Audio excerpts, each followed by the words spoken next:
You think you're failing because you aren't working hard enough. You think you're failing because the market is too tough or your niche is saturated. You're wrong. You're failing because your own brain is terrified of what success actually looks like. And here is the uncomfortable truth. None of that is your fault. You aren't lazy, and you aren't stupid, but your brain is running a survival program designed to keep you safe. And right now, that program is keeping you broke. It's time to find out why.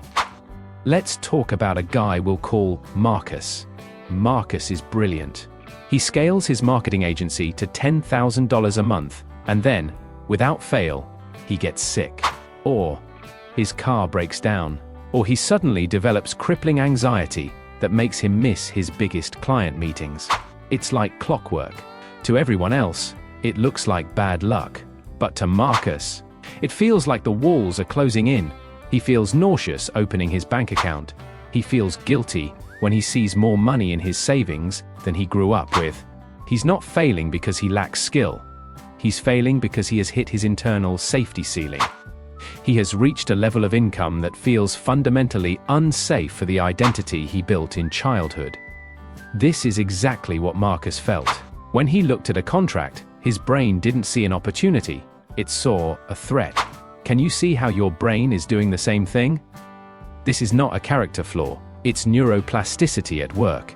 Your brain is a prediction machine, and it uses your past to predict your future. If your childhood was defined by money is stressful or money causes arguments, your brain creates a map, money equal to threat. I want you to pause this video, go to the comments, and write down the last thing you felt before your biggest business mistake. Don't hide it. Name the feeling. That's step 1. When you start scaling your business, you aren't just gaining revenue. You are actively violating your brain's map of reality.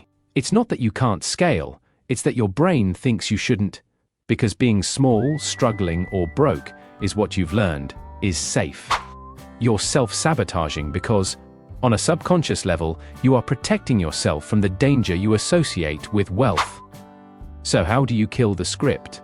You stop trying to fix the business and start rewriting the identity.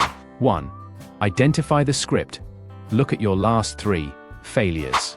What was the exact feeling right before the sabotage? Was it fear? Guilt? Shame? That's your script. 2. Reframe the threat. You have to manually tell your brain, this money is safe. This success is not a threat. 3. Micro-exposure. You have to prove to your brain that you can survive at this new level.